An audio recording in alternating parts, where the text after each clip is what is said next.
Smoke choked the sky over Viridia. It wasn't the soft gray of rain clouds, but a thick, oily black that blotted out the sun. Below, the beautiful green cities, once full of light and song, burned. Strange clicking sounds, loud and everywhere, mixed with the terrible screams of the dying. Huge, armored creatures, like giant insects made of dark, shiny shell, swarmed through the streets. These were the Ravagers. They smashed buildings, ripped apart machines, and hunted anything that moved. They left only ruin behind. High above the burning world in the tallest tower of the last great citadel, Queen Eleanor watched. Her face, usually calm and kind, was tight with fear and grief. She gripped the cold stone windowsill until her knuckles turned white. Beside her stood King Marcus. His strong shoulders slumped. They were not human, but their rulers used names familiar to Earth, a small echo of connection across the stars. They looked like people, though their skin had a faint pearly sheen, and their eyes were large and dark. "Another district gone," Marcus said, his voice rough. He pointed a trembling hand towards the east, where a massive column of fire suddenly erupted, lighting up the dark smoke. The shields there failed an hour ago. Nothing could stop them. Laner closed her eyes for a second, seeing not the fire, but the faces of the children who lived there. Her people were gentle, thinkers, and growers, not fighters. Their weapons were weak against the Ravagers' relentless savagery. Their brave soldiers had fallen, wave after wave, buying time with their lives. Now, that time was almost gone. The Citadel's own energy shields flickered weakly under the constant barrage from the Ravager bioships that filled the sky like monstrous, diseased fruit. "We have nowhere left to run, Marcus," Eleanor whispered, the words catching in her throat.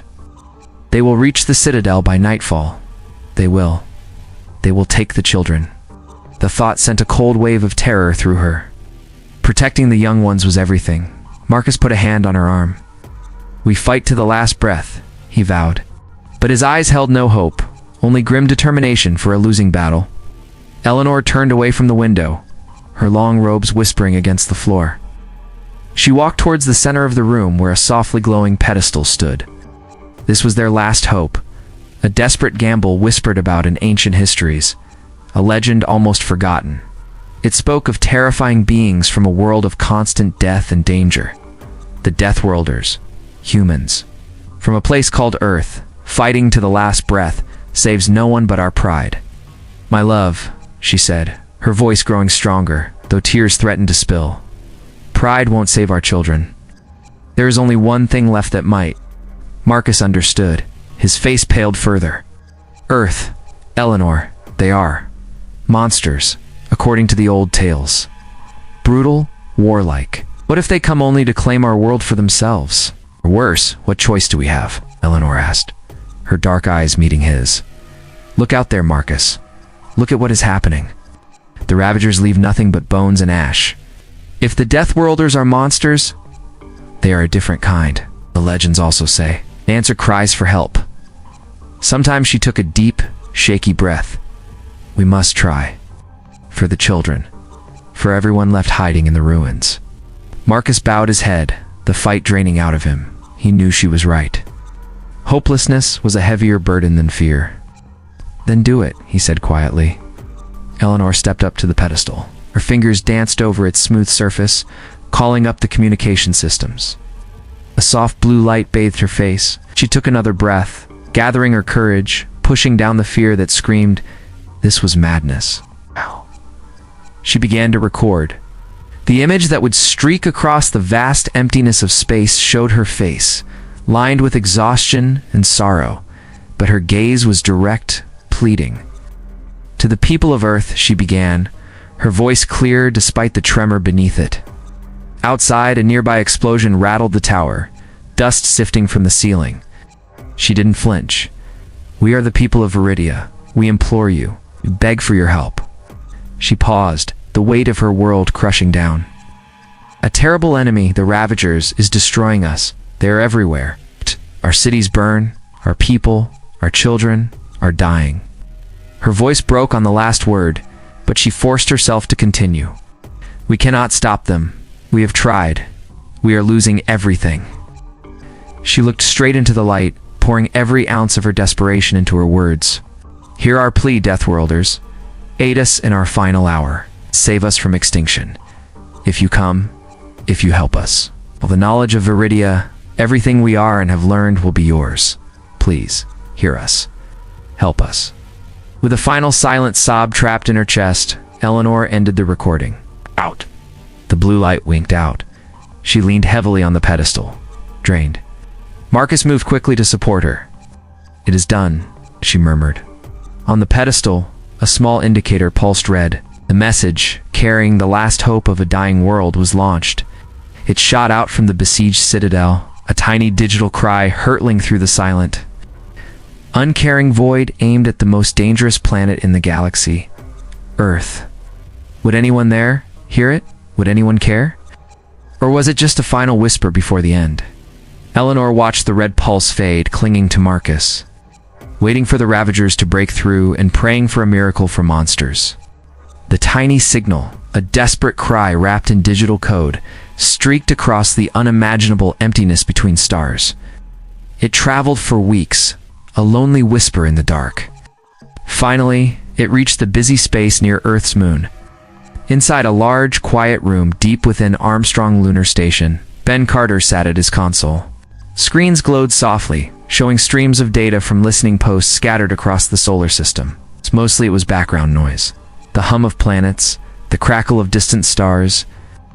Boring. Ben sipped stale coffee, fighting tiredness. Then, a sharp, unfamiliar ping broke the routine silence. A red light flashed urgently on his main screen. Ben leaned forward, suddenly wide awake. "What is this?" he muttered. The signal pattern was strange, not like anything humans sent out. It was strong, clear, and carried a priority marker, so Ancient Ben almost didn't recognize it. It was a universal distress call. His fingers flew over the controls, pulling the signal apart, translating the basic message packet attached. The image that flickered onto his screen made him gasp. A woman, looking exhausted and afraid, with strange pearly skin and large dark eyes brimming with tears. Her voice, translated by the computer, filled the quiet room. "To the people of Earth, we implore you, we beg for your help. ... She spoke of burning cities, of an enemy called Ravagers, of children dying. Her plea was raw, filled with a terror Ben could almost feel. She called them Deathworlders, and offered all her people's knowledge, if they would only come. Ben's heart pounded. This was real. This was huge. He immediately sent an emergency alert, flagging it for Captain Nate Reynolds. Within minutes, Nate stood behind Ben, his face grim as he watched the message replay. Around them, key members of Nate's crew gathered.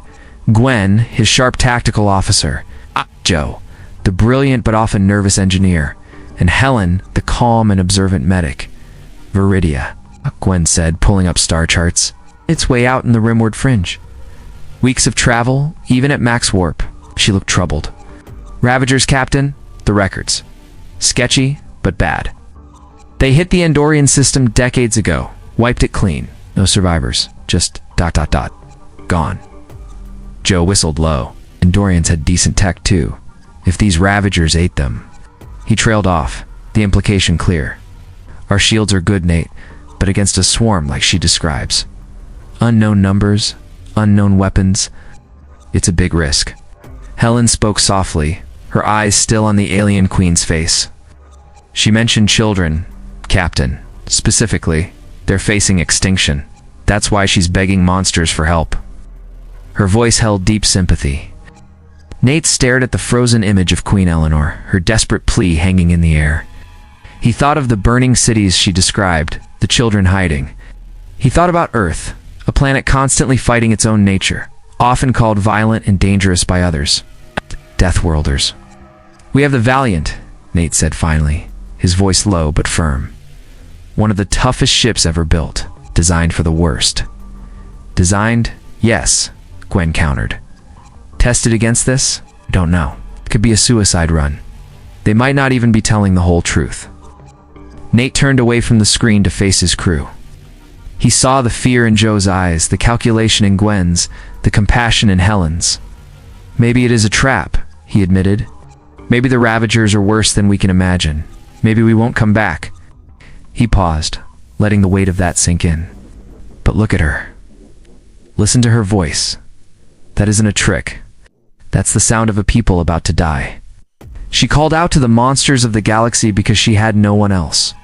He walked towards the main viewport, looking out at the curve of the moon and the distant blue marble of Earth. We call ourselves Deathworlders because our planet tried to kill us every day. We survived volcanoes, ice ages, predators, ... And yes, we fought each other terribly. But we also built this. He gestured at the station, at the stars beyond. We learned cooperation. We learned compassion. We learned to protect those who can't protect themselves. Nate turned back, his jaw set. We don't let innocents die if we can help it. It's not the monster they fear. That's who we choose to be. That message wasn't just received by Armstrong Station. It was received by humanity, and humanity answers. Silence fell. Gwen exchanged a look with Joe, then slowly nodded. Joe took a deep breath, some of his nervousness replaced by determination. Helen gave a small, firm nod of agreement. Prep the Valiant, Nate ordered, his voice now strong and clear. Full combat readiness. Maximum supplies. We leave in 6 hours. He looked once more at Eleanor's image, sent a tight beam signal back towards Viridia. Just one word. Coming. Ben quickly tapped the command. A single, powerful pulse shot out from the moon, aimed back along the path the distress call had taken. It carried the one word, a promise flung across the light years. 6 hours later, the sleek, armored shape of the Valiant detached from its lunar dock. Its powerful engines glowed blue-white, building energy. Inside the bridge, Nate sat in the command chair. Gwen monitored tactical. Joe checked engineering. Helen reviewed medical prep. The vastness of space stretched before them on the main viewer. Course laid in for Viridia, Gwen reported. Engines at maximum, Joe confirmed. All systems green, Helen added. Nate took a final look at the shrinking image of Earth on the screen. Engage warp drive, he commanded. With a surge that vibrated through the hull, the Valiant tore through the fabric of space, vanishing in a flash of light. It left the familiar solar system behind, racing towards an unknown horror, carrying the answer of the Deathworlders. They were coming. The trip felt endless. Inside the warship Valiant, the crew watched the stars streak by. Captain Nate Reynolds paced the bridge, thinking of the burning world ahead.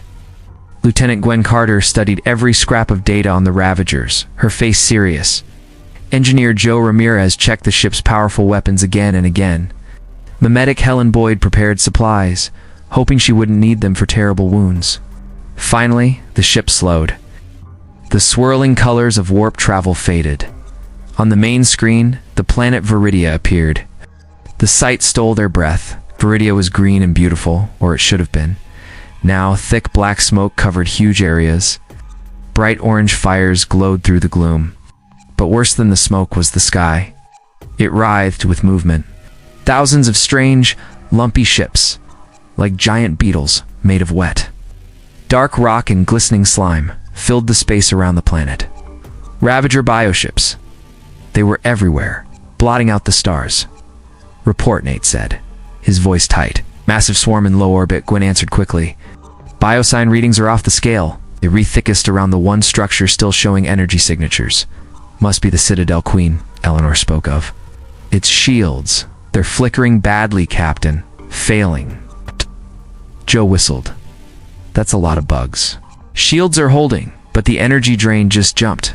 They've seen us. As if on cue, a group of the lumpy ships broke away from the swarm near the planet. They turned towards the Valiant, moving fast and silent. Green energy glowed at their fronts. Incoming, Gwen shouted. Energy weapons charging. Evasive pattern Delta, Nate ordered. Gwen, target those lead ships. Joe, reinforce forward shields. The Valiant banked sharply. Green bolts of sizzling energy shot past the view screen, uncomfortably close. The ship shuddered as one bolt grazed the shields. Gwen's fingers danced over her console. Bright blue bolts of energy shot from the Valiant, striking the lead Ravager ships. They exploded in silent bursts of flame and shattered shell. Good shooting, Gwen, Nate said. Open a channel to the Citadel. Tight beam. Avoid the swarm. Down on Viridia, Inside the shaking tower, Queen Eleanor and King Marcus flinched as another explosion rocked the citadel. Dust rained down, lights dimmed, then brightened weakly. The shield generator groaned under the strain. Shields at 15%. Tired voice called from a console. They are concentrating fire. Marcus held Eleanor. It's over, he murmured, defeat heavy in his voice. Suddenly, a new voice crackled through the Citadel's communication system. Clear, strong, and utterly unexpected. Citadel of Viridia, this is Captain Nate Reynolds of the Earth ship Valiant. Psh, your call was answered. Where do you need us? Eleanor froze. Her eyes went wide. She stared at Marcus, seeing the same stunned disbelief on his face. Heard answered so quickly, she stumbled towards the com panel. Captain Reynolds? Her voice trembled, thick with emotion. You came? We are under the main dome. The shield generator is here, deep below the throne room. It is their main target if it falls. We see it. Nate's voice came back calm and sure. We'll draw fire. We need boots on the ground to protect that generator. Sending a team down now. Prepare for arrival near your position. Eleanor could only whisper, thank you. Tears streamed down her face. They came. The Deathworlders came. Above, the Valiant dove towards the swirling mass of enemy ships near the Citadel. Its weapons blazed, drawing angry swarms of Ravagers away. Ow! A small, armored pod shot from its belly, streaking down through the smoky atmosphere like a meteor. Inside the drop pod, Joe Ramirez and Helen Boyd braced themselves. Joe checked his heavy pulse rifle. Helen gripped her medkit in a smaller sidearm. The pod shook violently as it hit the atmosphere. Outside was chaos. Smoke, flashes of weapons, fire, and the awful constant clicking sound. Landing in 10. Joe yelled over the noise. Brace for impact. The pod slammed down hard near the base of the towering citadel, crushing several strange spiky plants. The door blew open.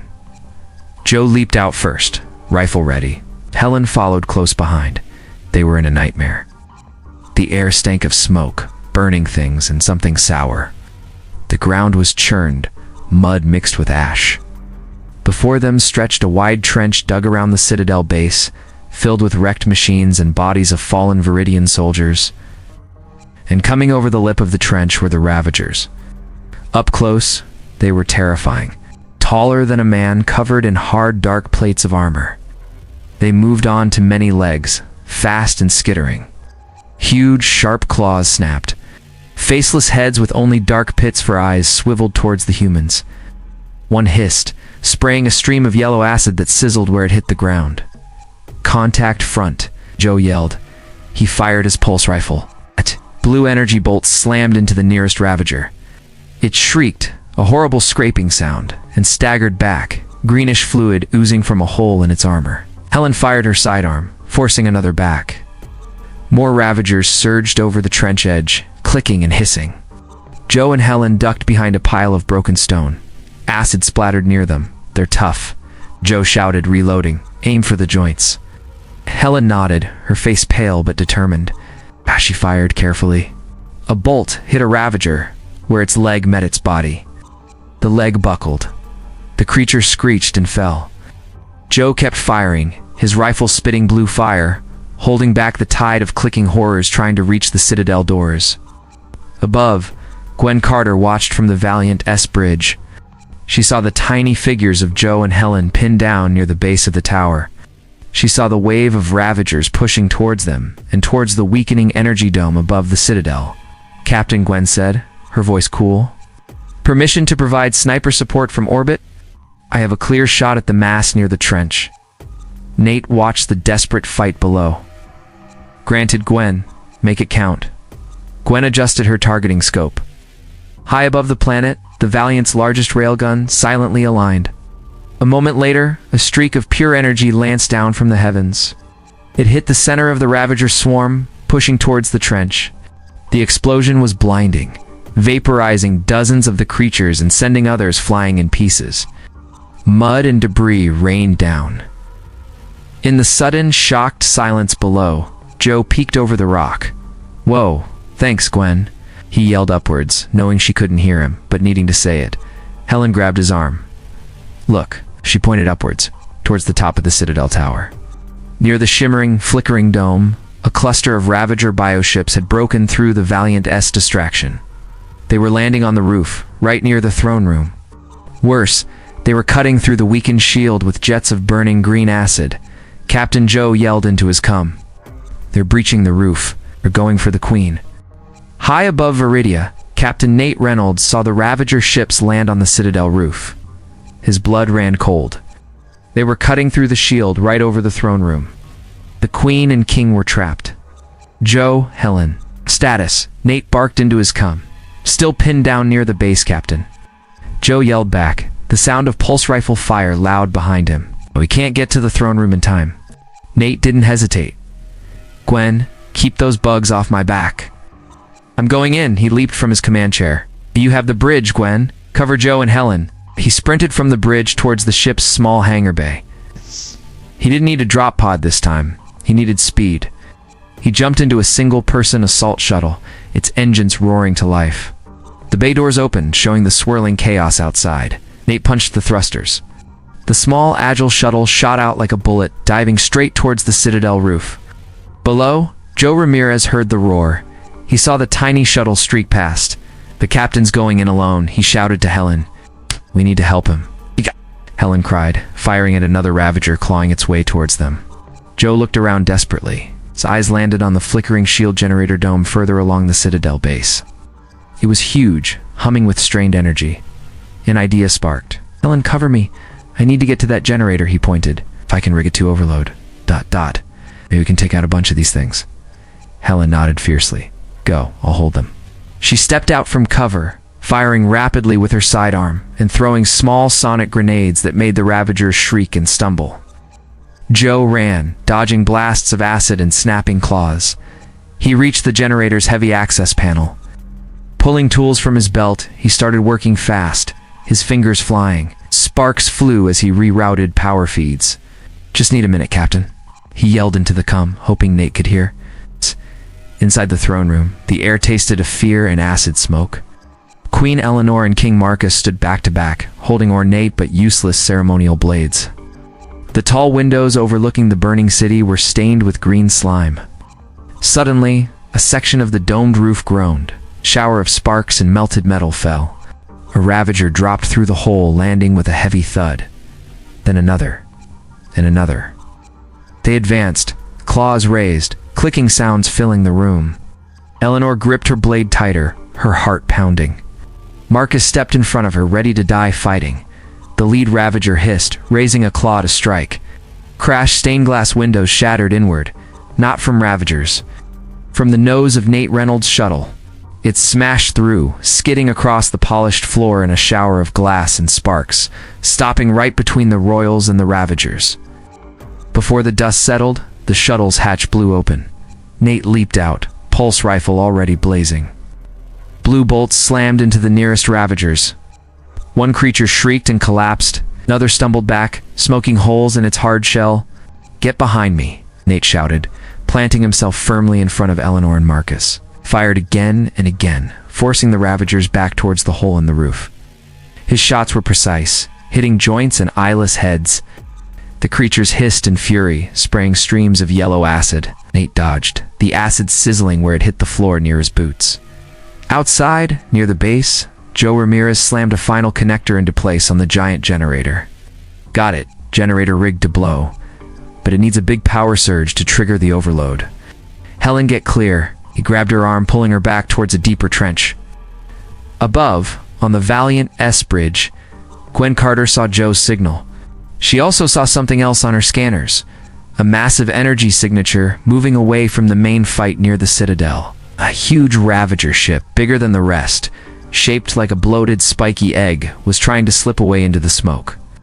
The mothership. Gwen smiled tightly. Captain, she called over the comm. Joe's bomb is ready. I see their big mama ship trying to run. Have an idea. Can you clear the area around the generator trench? I need to lure the bugs into Joe's blast zone. Give that mothership something to chase. Nate, still firing at Ravagers in the throne room, understood instantly. Do it, Gwen. Light it up.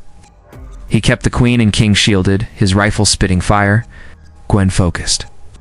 She sent a powerful, pulsing energy signal from the Valiant. like a bright flare visible only to Ravager senses, near the Averdell base, near the overloaded generator. Then she fired a single, harmless but bright energy pulse from the Valiant directly towards the fleeing mothership. The effect was instant. Hundreds of Ravager drones near the Citadel, confused and angry, turned towards the powerful signal Gwen sent, the signal coming from near Joe's bomb. They surged towards the generator trench like a dark, clicking wave. At the same time, the Ravager mothership, stung by the Valiant S-shot, stopped fleeing. It turned a massive green energy cannon glowing angrily at its front and began moving back towards the Valiant. Gwen watched her screens. The drones swarmed over the trench, right on top of the generator. The mothership moved into position, its cannon powering up to fire at the Valiant. "Now, Joe," Gwen yelled. Joe, hiding in the trench with Helen, slammed his hand on a detonator. Boom! The overloaded shield generator exploded. The blast was enormous, a white-hot fireball that swallowed the entire swarm of Ravagers near the Citadel base, lit up the dark sky like a small sun. At that exact moment, Gwen fired the Valiant S main railgun. It's not at the mothership's cannon, but at its massive glowing engine core, exposed as it turned to attack. The railgun slug hit dead center. The Ravager mothership didn't just explode, tore apart in a silent, catastrophic flash of green and white fire, scattering burning pieces across the battlefield below. In the suddenly quiet throne room, Nate lowered his smoking rifle. The remaining Ravagers there seemed stunned, confused by the loss of the mothership. Eleanor stared out the broken window at the fading fireballs in the sky, then at the human captain who had appeared like a storm to save them. Hope, bright and fierce, blazed in her eyes for the first time in weeks. Silence. It was the first thing they noticed. The terrible clicking, the screams, the roar of weapons, all gone. Only the crackle of distant fires and the groan of damaged buildings filled the air. Sunlight, weak but real, filtered through the thinning smoke, touching the scarred ground around the Citadel for the first time in weeks. Inside the ruined throne room, Nate lowered his rifle. His breath came hard. He looked at Joe and Helen emerging from the generator chamber doorway, covered in dust but unharmed. He looked at Gwen's face on his small comm screen. "Status, Gwen?" "Ravager swarm is breaking apart," Gwen replied, her voice weary but relieved. "No coordinated movement. They're just drifting. Mothership confirmed destroyed. Viridia is clear, Captain." Nate nodded, the tension easing from his shoulders. "Good work. Hold position." He turned. Queen Eleanor stepped out from behind the broken pedestal, King Marcus at her side. They looked dazed, their eyes wide, taking in the fallen Ravagers littering their beautiful room, the shattered windows, the humans standing amidst the wreckage. Eleanor's gaze finally settled on Nate. Tears welled in her large, dark eyes, but they weren't tears of fear now. They were tears of overwhelming relief and disbelief. She walked towards him, her steps slow at first, then faster. She didn't stop until she was right in front of him. Then, without a word, she threw her arms around him in a tight embrace. Nate stiffened for a second, surprised, then gently patted her back. Marcus came next, gripping Nate's arm firmly, his voice thick. "You came. You saved us. All of us." Nate managed a small smile. "You asked?" For the next few hours, the humans helped where they could, and tended to the injured Viridian technicians from the generator room. Joe used his tools to help stabilize critical systems in the Citadel. Nate and Gwen coordinated from orbit, scanning for any remaining Ravager threats. There were none. The enemy was broken. Later, as the Viridian sun began to properly break through the smoke, turning the sky a hopeful orange and pink, Eleanor and Marcus found Nate standing on a broken balcony. Below, people were cautiously emerging from shelters, looking up at the clear sky in wonder. The air still smelled of smoke, but also of rain and growing things. Eleanor approached Nate, holding a small, intricate object. It looked like a crystal, shaped like a flower, glowing softly with inner light. "Captain Reynolds," she said, her voice clear and strong now. "We made a promise. We offered all our knowledge in return for your help." She held out the crystal. "This data core contains everything. Our history, our science, our art. The sum of Viridia, it is yours. Nate looked at the glowing core, then at Eleanor's earnest face, and finally at the people slowly filling the streets below, hugging each other, crying with relief. He remembered the fear in her holographic plea. He thought of Earth, often seen only as a violent place. He gently pushed her hand, holding the core, back towards her. "Keep it, Queen Eleanor," he said softly. "We didn't come for payment." Eleanor stared at him, stunned. "But the bargain. We promised. Nate shook his head. "We heard people in trouble. A lot of people who needed help, especially children. That's why we came. That's reason enough." He gestured towards the recovering city below. "Your knowledge belongs here. Use it to rebuild, to heal. That's the best things we could ask for." Eleanor's hand closed around the precious core. Tears streamed down her cheeks again, but she was smiling. Marcus put an arm around her shoulders, his own eyes shining as he looked at Nate with deep respect. "They call you Deathworlders," he murmured, almost to himself. "Creatures from a planet of endless danger and death. Yet you crossed the stars and gave us life." Soon after, the Valiant prepared to leave. The ship rested on the scarred ground near the Citadel. Viridians gathered at a respectful distance, silent, watching. Nate, Joe, Helen, and Gwen stood at the base of the ramp. Eleanor and Marcus stood before them. "Will you return?" Eleanor asked, hope clear in her voice. "Earth Command will send aid ships," Nate assured her. "Supplies, doctors, engineers to help you rebuild. We won't forget Viridia." Eleanor nodded. "And Viridia will never forget Earth, or the Valiant." She reached out, clasping Nate's hand one last time. "Thank you, Captain Reynolds. Thank you, Deathworlders." The humans boarded their ship. The ramp closed. Engines hummed to life, a deep, powerful sound that vibrated through the ground. The Valiant lifted smoothly into the brightening sky, turning towards the stars. On the bridge, Nate watched Viridia shrink on the view screen. A green and blue world, still scarred, but alive. Joe slumped in his chair, exhausted but grinning.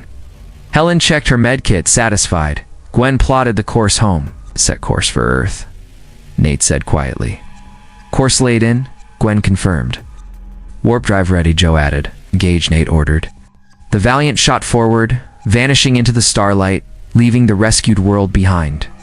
Back on Viridia, Marcus put his arm around Eleanor as they watched the streak of light disappear. "Deathworlders," he repeated softly, the words sounding different now. Not a label of fear, but of awe. "They call their home a death world, yet they brought us life." On Earth, days later, the message arrived. It wasn't a distress call, but a declaration. From Queen Eleanor and King Marcus of Viridia to the people of Earth, it spoke of rescue, of gratitude, and of a new bond between worlds.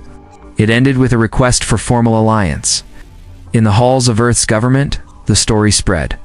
The desperate plea, the dangerous journey, the fierce battle, and the refusal of reward.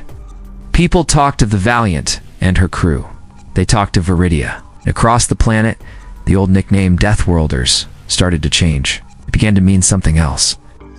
Not just survivors of a harsh world, but guardians. The ones who answered when the galaxy called for help. The legend was born.